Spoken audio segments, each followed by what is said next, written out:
what happened. It muted me when I switched, or when it switched to presenter mode. I was like, what the heck happened? All right. Okay. Sorry. All yours, sir. So are you seeing my, because I'm logged in twice and it shows just the front of my PowerPoint, not the actual slide. I see a main window of the PowerPoint. Yeah, so let me see if I can reshare this then. And we'll do this. And there we go. There we go. Excellent. All yours, sir. And all right, so we've got, it looks like a bunch of people got disconnected or something. But anyway, I'm Jonathan, President and CEO of Aegis IT. We do IT consulting. We're located up in Tri-Cities. We enjoy spending time with you guys, and more so when we're meeting in Knoxville. But this is a great alternative given what all is going on. If I'm looking off to the side, it's because I'm just checking the stream on another computer and another screen. So tonight we're going to talk about customer service for technical people. It's going to cover some concepts about people skills. I'm going to get into why technical service and why customer service is important, especially if you're in a technical role. We're going to talk about common mistakes that I see and many that I've done myself, and then even talk about some difficult personality types and maybe some things that you can do to help navigate those types of people. It's not going to be comprehensive. There's just a long list of potential mistakes and a long list of potential people that you could run into. So please save them for Q&A. I am monitoring chat, but I'll probably interact with questions at the end. So if there's something that you want to ask specifically, you know, what about this person and that person, by all means, bring them at the end. So first things first, we're going to talk about our, generally people skills and customer service. Let's start this off with one of my many favorite movies. I have people skills. I'm good with people. Can't you understand that? What the heck is wrong with you people? This is from Office Space. The best part is this person has just no people skills whatsoever, and he's fully convinced that he is great at his job. That scene just hurts. It hurts in so many levels. But ideally, we can avoid being this guy. So one of the things to think about is, why did you get into a technical field? And I'm just assuming that many of us here are technical. This is geared towards technical people. Not everyone here is technical. Was it because you love dealing with people? And if you're like me, it's not because you love dealing with people. I did not go into the IT field because I'm great with people. I got into the technical field because I love dealing with computers and I love doing technical things. So it just so happens that in order to be successful in this field, there's a lot of people skills that are required, and you do interact with a lot of people. An important thing to ask yourself is, how do you view your end users? I say that assuming that you have end users, assuming that you have people that you support. Almost everyone does in some level, unless you're like Wesley, which he said that he has almost no end users, which is basically a unicorn. But almost everybody, if you're doing technical work, you've got end users. You've got somebody that you're directly supporting. Oh, he has customers. Oh, okay. Okay. That's a different breed. Do you view your end users as unfortunate nuisances? And many times they are.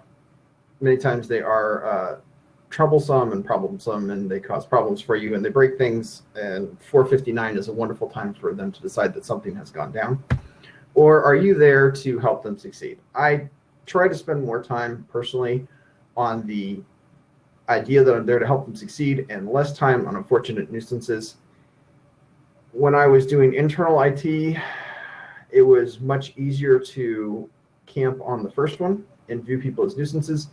And now that I'm outside and my paycheck depends on people calling me for support, it's a little bit easier to see that I'm there to help them succeed.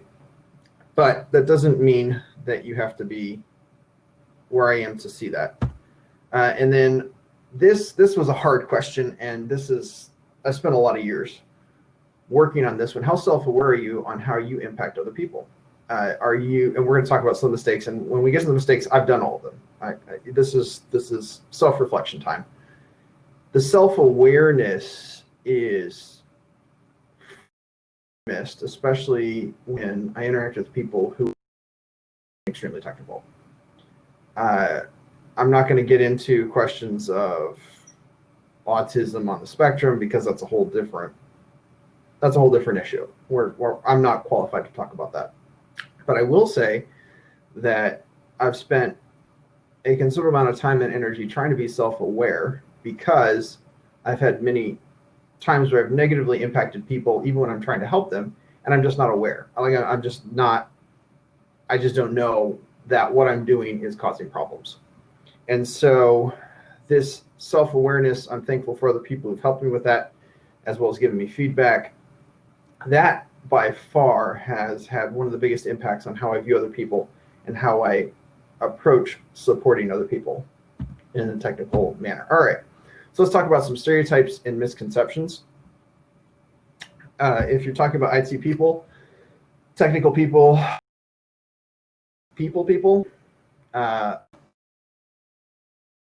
that stereotype is well-deserved, and I see my stream freezing. That, if you were to go do a random street survey, and you asked, hey, what's your typical computer person or support person? Maybe they'd start talking in Indian accent. Maybe they'd talk about how they have an unmatted beard and they're wearing a t-shirt and grunge and whatever else. It just depends on what type and place and time frame you're talking about. But hardly any of them. I would be surprised if you interviewed somebody on the street and they said, oh man, my computer person is just the smoothest talker ever. That's typically not what you would describe the IT person.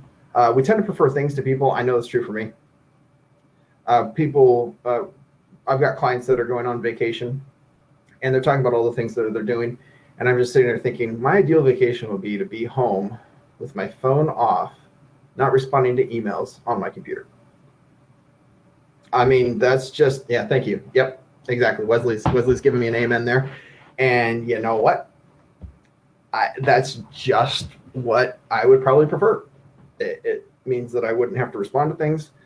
I could just sort of do stuff from home, and I'd be great with that. And it's a stereotype, and it's well-deserved. Holier than thou attitude during support. I run into this a lot, especially with vendors and even competitors. And I get really excited when I run into it with competitors because I know that that's not going to go well for them.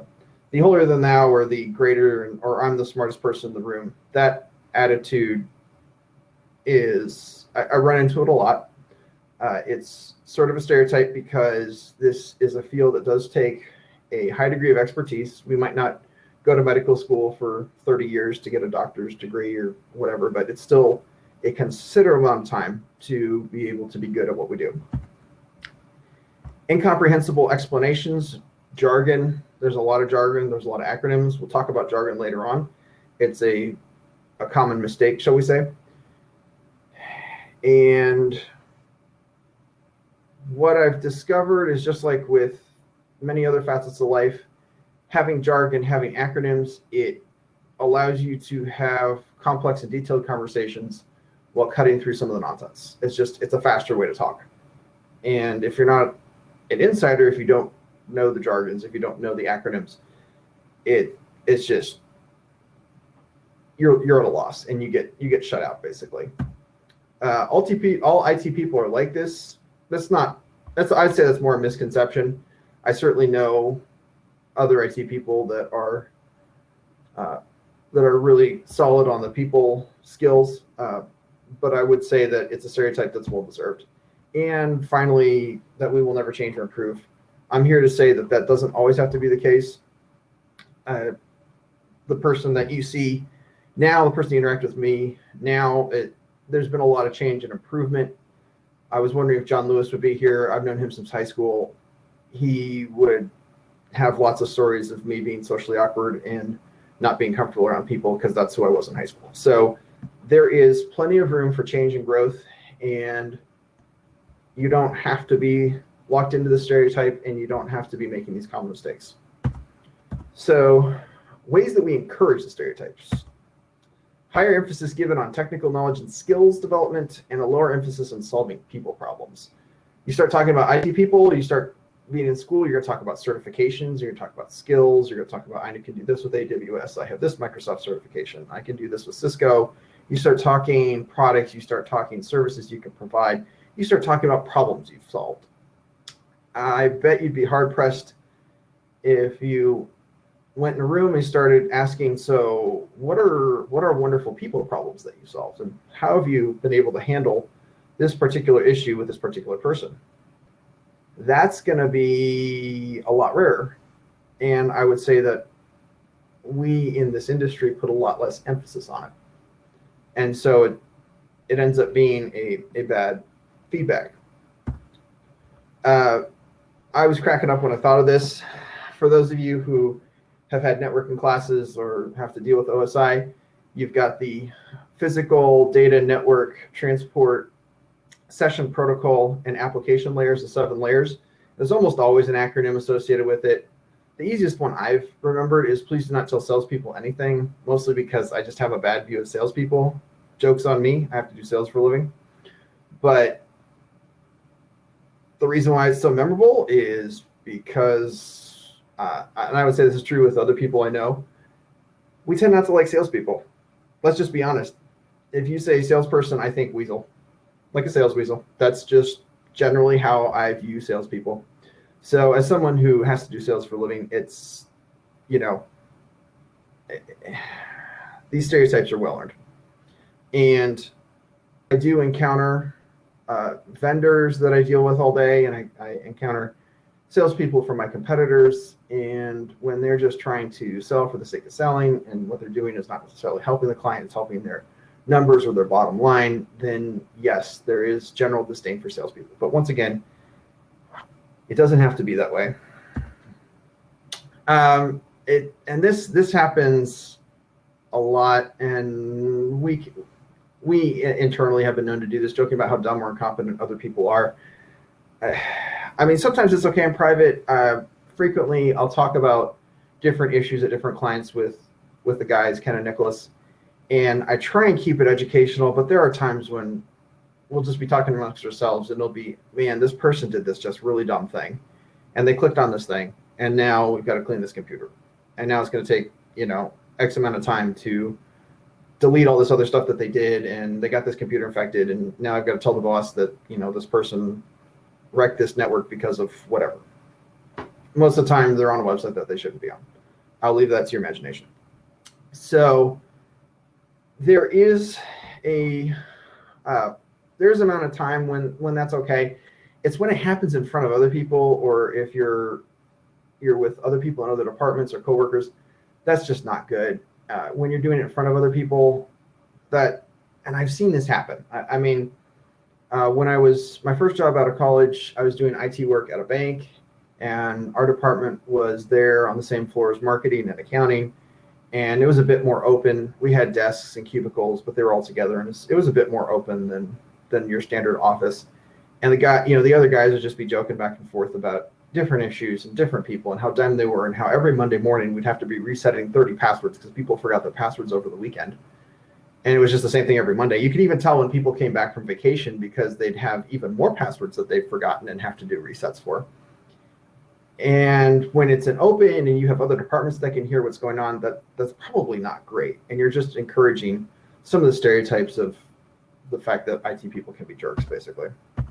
So what are some reasons for improving?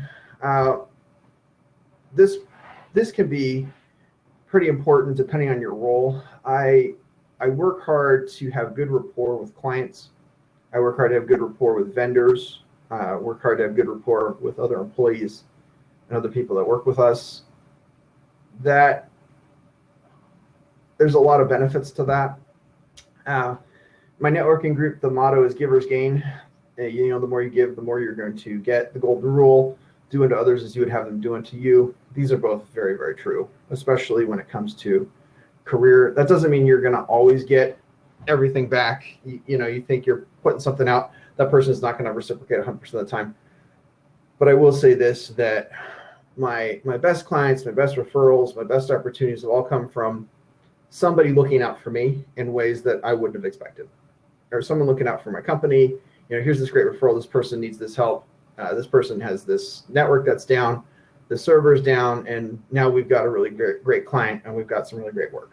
So we work hard to find opportunities for other people, and it definitely comes back to us in spades. Career advancement, once again, we don't emphasize this enough in terms of when we're focusing on technical, when we're focusing on certifications, when we're focusing on the classes for school. This does not get discussed enough, particularly how to network to find jobs, to network to advance your career, networking to get a better position than what you have, especially if you have an idea of where you want to end up. For me and for us, it ends up more looking like closing sales and how to get in front of other companies that would make great clients. And frankly, you get better latitude when you have good relationships. I've got a project right now where we're in the process of launching this project, and there's issues, and we're making progress. Some days it's slow, some days it's better, but because we've spent a lot of time up front to build a good relationship, we spend a lot of time demonstrating that we're concerned about their problem, that we're actively working. They've given us a lot of latitude, and I'm extremely thankful for that. I do not take that for granted. I do not take the fact that they're patient with us for granted. We will get the project launched. We will do exactly what we told them we're going to do. It's just taking some extra time, not counting the last minute change management, but that's a whole separate issue. So let's talk about some common mistakes. Once again, this is self-reflection time. I've made every one of these. I try to be mindful of them. Talking down to others, I am root. Yes, you're probably the main admin here. You probably have all the power. Using excessive jargon works great when talking with peers, works great when talking with other people, like in this setting, is absolutely terrible when you're doing end user support. And failing to listen. I love it when I hear from clients and sales prospects that their current IT company doesn't listen to them. Like, it is music to my ears, because it happens all the time. And just me doing something as, us doing something as simple as listening to them and understanding their needs, it goes a long way to building long-term relationships with clients. So let's talk about talking down to people. We'll start with Dilbert. I've been asked to explain our technical issue in terms you can understand.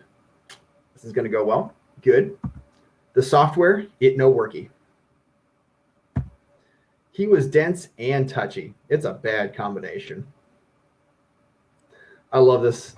I love this one. I have actually sent this to a couple of clients who find it absolutely hilarious. Once again, it's the ones that I have really good relationships with. We don't lead with this on our opening sales pitch. It's very easy to look down and talk down to people who don't have the same level of technical understanding as you.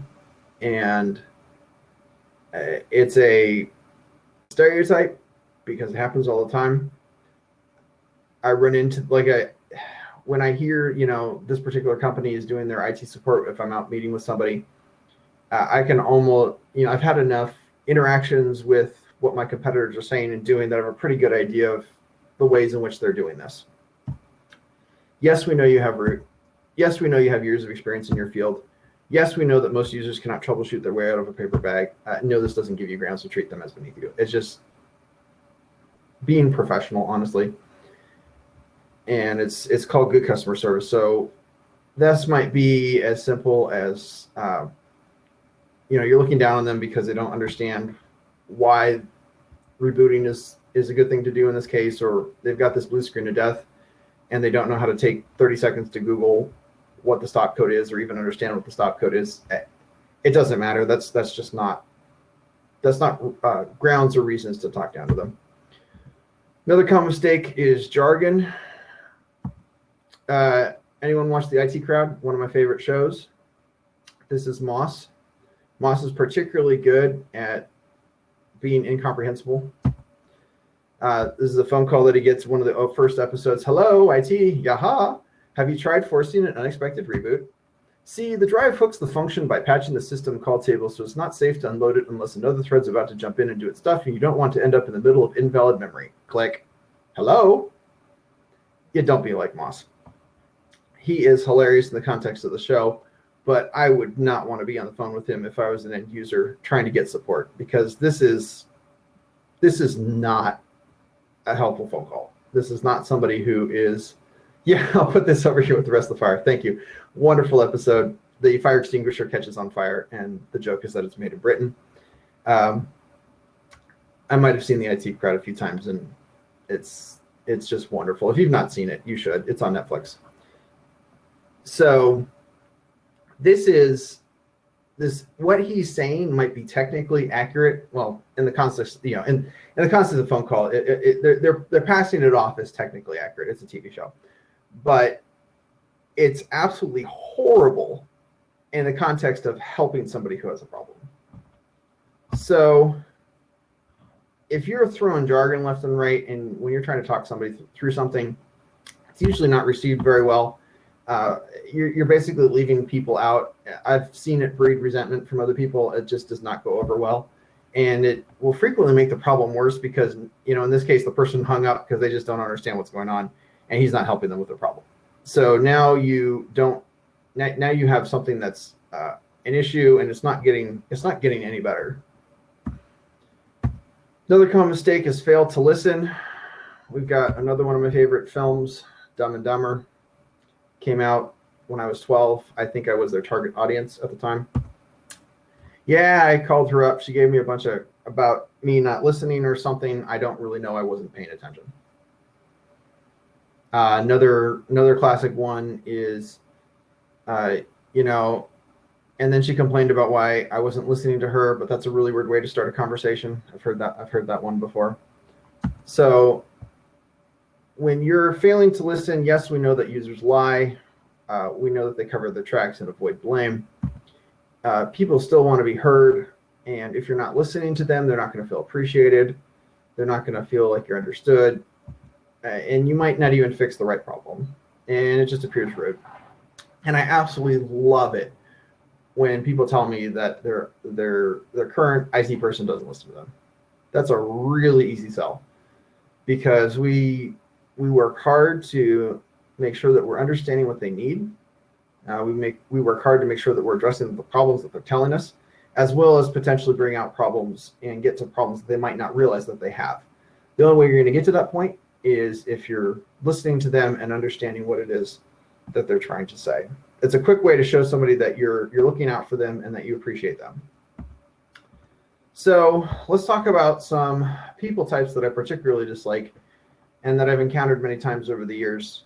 This is how to navigate some of the more personal side of problems and how to deal with some personalities. You've got the know-it-all bosses. I try not to fit in this category, although you can ask Ken how good of a job I do on that one. The tinkerer, or someone who has their nose in everything, probably less of a problem in a bigger organization, primarily because you've got role segmentation, but we deal with a lot of small businesses, and this happens quite frequently. Or maybe even at the office level. The blamer, the person who passes the blame on everything to everyone else, and then the person who's never satisfied. And we've had all types of clients here on these, and I don't particularly like dealing with them, but there are ways of handling all of these. And this is not comprehensive, so if there's anyone else on this list that you'd like to ask about how to deal with that doesn't involve needing to hide a body, by all means, save it for the question and answer. The know-it-all bosses. So we'll go back to Dilbert for this one. Someone who's not self-aware enough to realize that they know nothing. I forgot to make an agenda for this meeting, so I'll just freestyle it with jargon. It's always a good strategy. Let us do a deep dive in the big data and drill down until we hyper-localize some disruptive technologies. That's enough leadership. Now the rest of you need to go do something. Yeah, that absolutely useless. The boss, the pointy-haired boss, has no idea what he's talking about. He's just spouting things off to hear himself talk, and he wants to give the impression that he knows something. So usually in this particular situation, I try to spend as much time documenting, and that might be internal documentation, it might be notes when it comes to invoicing, just different ways, whatever there is for documentation. I try to document whatever it is that they tell me to do, because when they know nothing and their position of decision making is going to come back to bite them later. And when stuff is going down badly and things are breaking because they told you to do something that was really, really dumb or really, really bad or awful from a technical standpoint, having some documentation to show that they're the ones who told you to do that can be some great CYA. An important question to ask is to clarify, you want me to do this, even though it might result in this other thing that's really bad and horrible. Sometimes you can get them to reconsider the position, not always. In fact, sometimes you know, depending on the person, you might not be able to at all. But when you're documenting and when you ask questions like that, you're at least making it clear that you object without really objecting. And the best thing to do in that situation is, if you can convince them that something is their idea, that's a great way to get buy-in. That's a great way to get them to change their decision making or their course. Once again, that's a people skill person, not a technical skill person. But if you can figure out how to do that, that's an extremely powerful way of managing that situation. The tinkerer messes with everything. Sometimes they think they're an IT rock star. Sometimes they think that they know what they're doing. Sometimes they have just a little bit of knowledge to be dangerous. In my particular case, I had a client that was a tinkerer, and it worked out well for me because he was always messing with his computer, and he would call me every 2 to 3 weeks because something he did messed it up and now it wasn't working right, and he would pay me to come out and fix it. So as the outside guy, I don't have any problems with that. If I was internal and he was wasting my time on this peddly little nonsense, I'd be pretty mad, because you know, he shouldn't be messing with his computer in that way. In this case, he was a business owner and he wanted to pay me to fix his computer every time he did something to it. So no complaints there. This can vary by the company and policy. If you're at a big company and you've got segmented permissions and you can actually get in trouble for doing something you're not supposed to, that's a whole separate situation, and that can frequently work in your favor. But they still might be someone who's messing with things, you know, at a political level or an HR level, or just messing with a group or something, and it can be quite a pain in the neck to deal with in that group or in that department. So it might be that they just stick their nose in everything, even if they're not straight up tinkering with things. First response I typically do is documentation. Did they make it worse? I try and be professional. If someone is messing with things, I will usually try and write down that they did that. No, I thought I had an extra line here. I have had, oh no, that's on the next slide. We've got one client, for example, where they hired somebody, and he's convinced the boss that he's great at IT, and he managed to blow up a couple computers in the process of doing some upgrades. I was like, great. And guess what? That went straight in the invoice, and he is in there by name that I'm fixing what he broke. So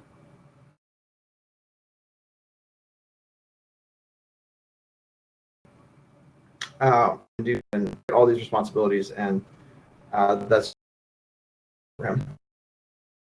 And in that case, the documentation is to get clear that what he's doing is actually adversely affecting the company. And I see the stream is going in now. All right. Another one that I particularly hate is the blamer. This is the person that nothing is ever their fault. Doesn't matter what happened or how it happened. They didn't do it. It wasn't me. They will pass the blame like a hot potato to anyone and everybody. It doesn't matter if the server shows that they were the last one to log in before something took over. It doesn't matter if the ransomware makes it clear that their username was used to unleash the problem. It wasn't them. They had nothing to do with it. and penning them down can be a real difficult task. First response that I do is documentation. Maybe you're seeing a theme here. It's actually really important and really powerful. I tried to document what the cause of the problem was, especially in a way that's being professional. This way, there's a record of who did it.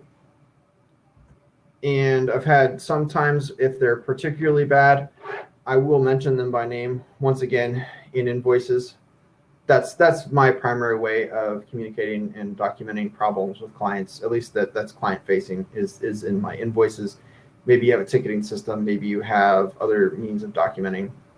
And so this is a good way to help stick responsibility to the person who is avoiding it. And that can be, when they're passing the blame for everything, the concern is that they're going to blame you for stuff that they did. And that's a really bad place to be in. An important question, if I'm interacting with them directly, is what could have happened differently to prevent this from occurring? How can this not happen again? Reason for asking it that way is you're not necessarily assigning blame while you're forcing them to think through the problem. You're getting them to talk, maybe you can get them to talk about what happened, why it happened, and you're hopefully getting their guard down because you're not pointing the finger at them while you're forcing them to talk through what happened. It really depends. Some people are worse than others. And that gets into a matter of discretion and who the person is. Finally, the person that's never satisfied. I had more clients like this when I was up in New York City. I'm thankful that we don't have that many people like this around here, although we've had, I would say, two that really fell hard into this category. It's tough when you're the internal person because you don't have the ability to fire somebody from another department without getting creative or doing illegal things, such as planning things on the computer, but that's a whole separate conversation. In my situation, the upside is that there is the opportunity to fire somebody. In both cases, the person that really fell hard into this category is no longer, we don't do business with them anymore. In fact, one of them fell in this category so hard that Ken and I went out for drinks afterwards to celebrate not having to deal with this person. So in this case, this is the type of person where nothing you do is ever good enough. You never fully fix the problem. You never fully resolve their problem. It's still broken. It's still not working. It's still slow. And they are awful. If someone is never satisfied, if someone's always complaining about the work, I just want them to call someone else.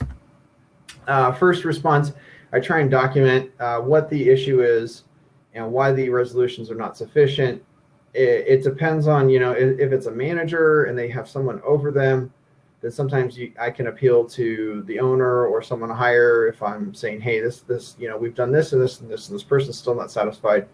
If the person who's never satisfied is the owner or the highest person, that's a really tough spot to be in. And that's when it might be worth considering telling them to find someone else. Once again, if you're internal, that's a much harder position. But documentation is a great response and a great step as to help protect yourself in these kind of situations. And I will frequently try to say, if I will do this, will that fix your problem? Because I want them to tell me what it's going to take to be satisfied. And I want them to see if I can get them to the point where they'll be satisfied. And if they will openly say that they're never going to be satisfied, well, they just made my case for me. And that can help expose how ridiculous they're being. Once again, that depends on the person's level of not satisfaction. This all assumes that you're providing good, accurate support, because if they're never satisfied because you're doing terrible support, well, that's a whole separate issue. And I would say that there are reasons I picked up clients because our competitors are just not providing satisfactory support. And in this particular case, I'm not focusing on the satisfaction. I want to focus on fixing the problem, because I might fix the problem and they still might not be happy. And you know what? I'm typically okay with that. Once again, it depends on the client and it depends on the issue that's at hand. This is the type that's always going to complain, and by documenting the fix, I'll try and focus on the results. the bottom line is you won't be able to please everyone all the time, but you can certainly fix the problem to a certain degree. So I'm trying to watch time, and I wanted to specifically leave some time for Q&A. So what are some of the other personality types, or what are common mistakes you guys have seen that you love to talk about, or what are some other issues with people that you've encountered or different situations? Because once again, the important thing to note is that these are mistakes that I've seen lots of people make, and these are types of people that I've encountered, and I've not said anything about race, religion, gender, income level. This cuts across everybody. Like, these are flaws within people. You're going to find these across all sorts of people in all sorts of contexts. It's almost a universal given. So I'm curious as to what kind of questions you guys have and what you want to talk about.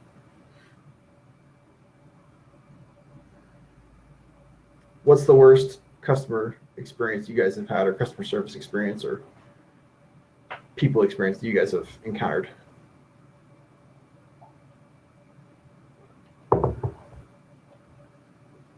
Bueller? Anyone ever been in a situation where someone threatened to bring a gun to the office?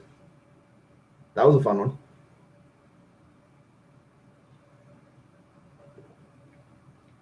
I think we have one in the. We've got Aaron has mentioned the backseat driver. Oh yeah, the backseat driver. Yeah, that's you're talking about someone who's sitting there over your shoulder, criticizing everything you're doing, telling you got to click here, you got to do this, you're not doing this right. That kind of person. Yeah.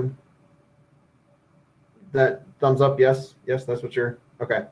Yeah, the backseat driver. Those are also quite difficult. In those particular cases, I guess it depends on what they're doing and why they're doing it. So I've had times where someone is backseat driving because they're super nervous, and maybe I haven't been doing work for a whole lot, or I haven't been doing work all that long for them, and so there's no rapport, and so they're just concerned about what's going on. And I can understand that more than somebody who wants to control everything, because they might think that they know what they're doing. Sometimes they don't. Sometimes they're just a know-it-all who has no idea what's going on.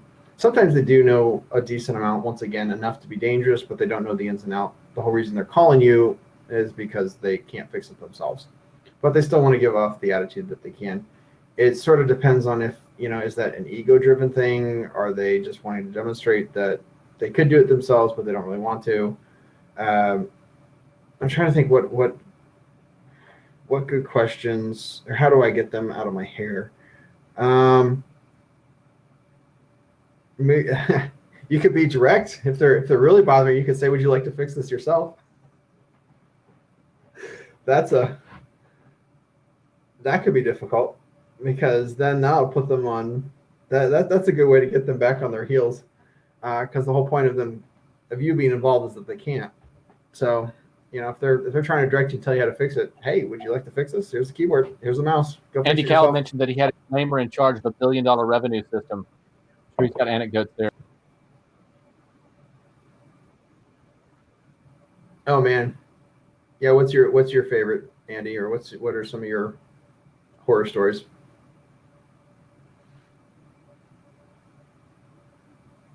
Is he able to jump in on audio? Been in the floor.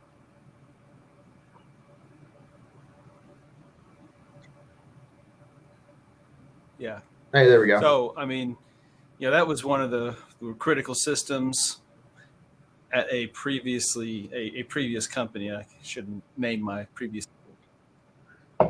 Yeah, it handled basically like a couple of $1 billion of revenue for the company, and the owner was, toxic, right? He all he wanted was somebody to come in there so that he'd have somebody to blame when something went wrong, you know.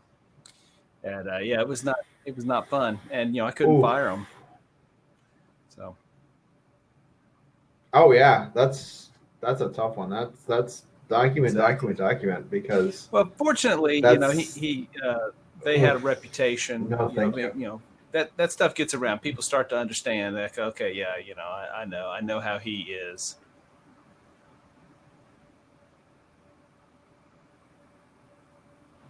Yeah. I was trying to think of other particularly bad encounters. We did have one person an employee, I don't know if she was off her meds or something, but the employee just sort of wigged out. It was like basically an office manager, so she had access to everything, passwords to everything, banking, you name it. This person had access to everything, and it got so bad that she actually called the owner and threatened to bring a gun to the office. That was pretty wild. I mean, she was bluffing. It was in New Jersey where you need an act of Congress to own a gun. So I if it happened around here, that'd be a much more credible threat. But yeah, she was that. It was a total wig out situation, and the craziest part. I mean, so the owner let the person go. The craziest part was like 2 years later, she got hired back, and I was. Yeah, I have no explanation for that. So she threatens to bring a gun, you fire her, and then you hire her back. That is called winning at business. Ready, aim, fire. Right. Okay. Wesley Kirkland has an interesting. I always love interfacing with, quote, "It has to be my idea."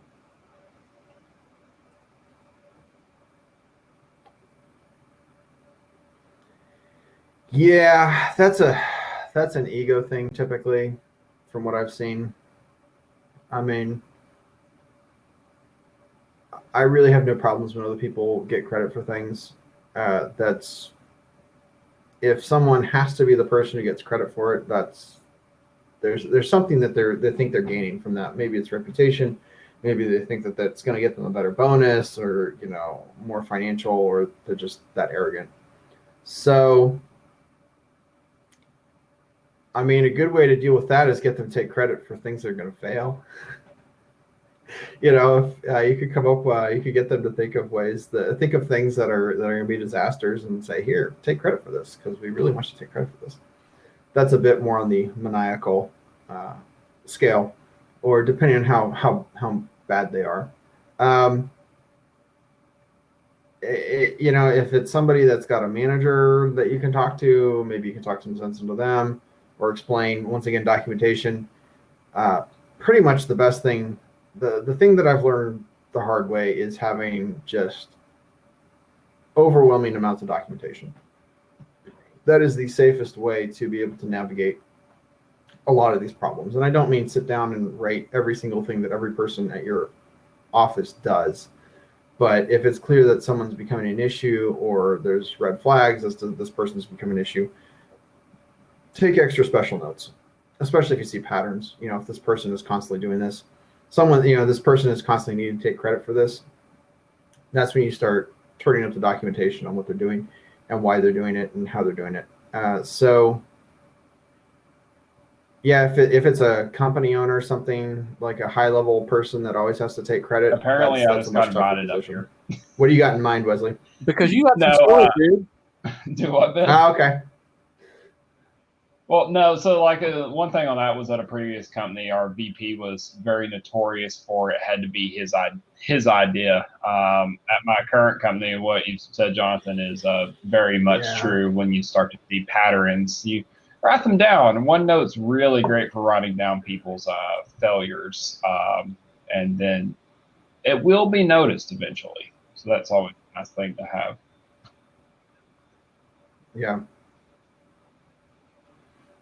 Yeah, when they're starting to get to senior management, that's a much harder position, because there's only so many people above, and especially if they're buddies, you're not going to get too far with that. Like if it's toxic enough, or if it's if it's that bad, that's when you start maybe looking at other opportunities elsewhere. Depending on how miserable they're making your life. No, yeah. It just depends. Once again, this is not a one size fits all, but yeah.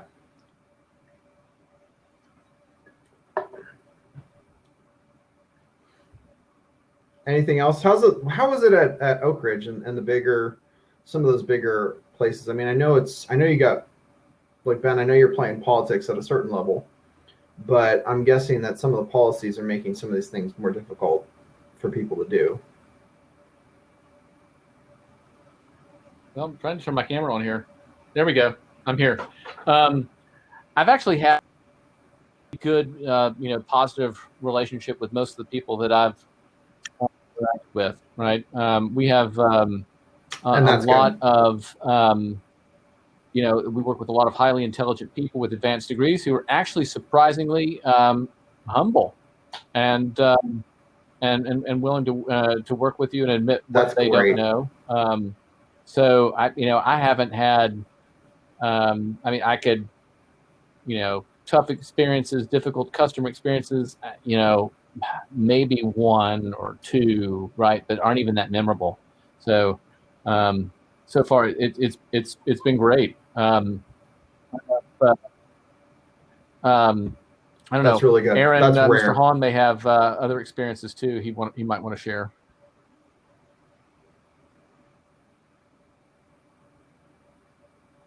Oh, I was just thinking one of the other fun ones was, this was up in a lot of my horror stories are from living in the Northeast. For some reason, it's just like there's all those people got together. And anyway, one of the clients that we were dealing with, it was an engineering firm, and they had a large number of engineers. And when you've got that many people, you're talking lots of files in the file system. I mean, it was over 1 terabyte of data. From different data sets and CAD files and whatever else they were working on. So it was a lot of data, it was a lot of people. And the problem that they would encounter is that they've got their data structured in a very specific way. It's not in any, this was also 15 years ago, so the technology has advanced substantially since then. But it was just flat file structures. And what would happen is, either through carelessness or maybe on purpose, stuff would get moved around. So you're looking at this job and you're looking for this particular drawing, this particular schematic, and it wasn't there because someone would move it. And it got to be a pretty serious problem, such that the in-house IT guy was spending a lot of time working on it. And of course, no one ever did it. There was no one ever to blame. We put in some file auditing software. So you turn on the Microsoft audit logs and it would store those audit logs. And so you'd have a record of who moved what files. And so it finally gave the IT guy some ammunition to be like, this particular engineer moved this particular directory structure out of the directory and into this other job. And it was a whole bunch of people passing the blame. It was, you could pull up the audit logs showing that this person moved this entire directory structure, and of course it was never their fault. Highly paid professionals who had been, they've got their PEs, they're making crazy amounts of money, and it wasn't their fault. They didn't move those files. They never did that. No, of course they wouldn't do that. And every time I was talking with the IT guy about it, I just was trying hard not to laugh. You got to maintain professionalism, but man, that was awful. Having to tell these engineers, yes, you did, and why aren't you taking responsibility? And would you please stop moving the files? Technology can't fix stupid, is what the bottom line is. So, well, we're at almost 8 o'clock, Ben. I'm muted. I'm not muted. You're on mute. I was. Should we just go ahead and kick off the? Thank you very much. You want we kick over to back to the tables and hang out for a little bit? Jonathan, thank you very much. I'm going to applaud on behalf of everybody. Sounds good to me. All right. Thank you very, very much. We really enjoyed it. This was a good presentation. All right. I'll see everybody at the tables. Excellent. Thanks.